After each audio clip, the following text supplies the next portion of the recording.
बताओ, माँ की खिदमतों का बदला दे सकता है? माँ के प्यार का सिला दे सकता है? अर्ज की गई कि मैं अपनी माँ को अपने कंधों पर उठा करके हज करवाया है और साई और काबतुल्लाह का तवाफ कराया है, और हालत ये थी कि अगर चट्टान के ऊपर गोश्त का एक टुकड़ा डाल दिया जाता तो वो भी भुन के कबाब बन जाता। इतनी गर्मी की शिद्दत थी।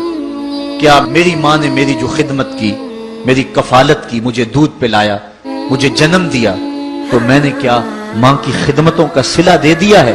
तो जवाब आया, तूने अभी उसकी एक मुस्कुराहट का बदला भी नहीं दिया।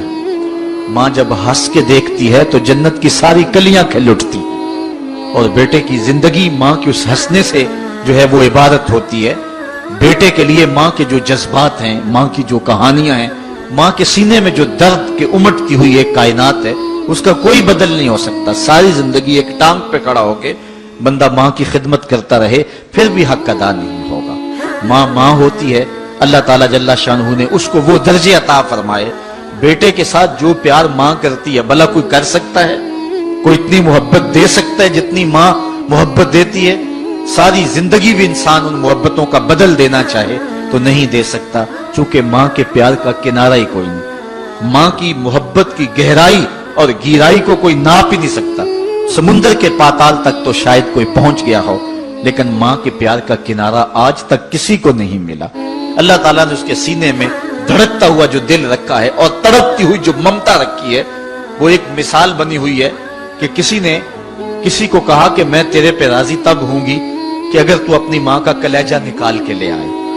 उस बदबख्त ने अपनी उस महबूबा की ख्वाहिश को पूरा करने के लिए इस अकदाम की तैयारी भी कर ली और जाके माँ का सीना चीरा और उसका कलेजा निकाला, और अपनी उस महबूबा की खुशनुदी के लिए तेज तेज आ रहा है कि मैं उसको दिखाऊं कि मैंने ये कारनामा भी सरंजाम दे दिया और ये चोटी भी सर कर ली है। तो तेजी से आ रहा था, रास्ते में ठोकर लगी। जब गिरा तो कहते हैं माँ के कलेजे से आवाज आई, पुत्र चोट तो नहीं आई है? ये माँ के प्यार का रूप है, ये माँ की मोहब्बत का अंदाज है। दुनिया वालों, माँ की कदर को जाया न करना।